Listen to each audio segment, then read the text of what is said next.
সুদিন আসার পূর্ব মুহূর্তে আল্লাহ তাআলা আপনার কাছ থেকে ৩টি পরীক্ষা নেবেন। প্রথম পরীক্ষাটি হচ্ছে ধৈর্যের পরীক্ষা।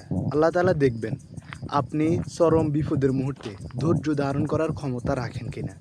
দ্বিতীয়ত হচ্ছে মানুষের পরীক্ষা। আপনাকে আপনার দুঃসময়ে বা সুদিন আসার পূর্ব মুহূর্তে মানুষ থেকে নিঃসঙ্গতা করে দিবেন এবং ওই নিঃসঙ্গতায় আপনি কি কোনো মানুষের দরবারে গিয়ে ভিড়েন নাকি মহান আল্লাহ তাআলার উপর ভরসা করে পড়ে থাকেন, সেটা তিনি দেখবেন। তৃতীয়ত হচ্ছে একাকিত্বতা। আল্লাহ তাআলা আপনাকে সব কিছু ভেঙে চুরে একদম একা করে দিবেন।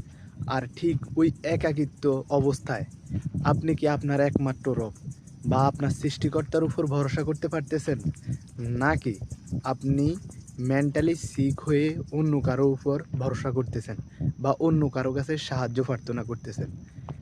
যখন আপনি এই ৩টি পরীক্ষা পাস করে যাবেন, ঠিক পরবর্তী মুহূর্তটাই আপনার জন্য আসবে সফলতা। ধন্যবাদ।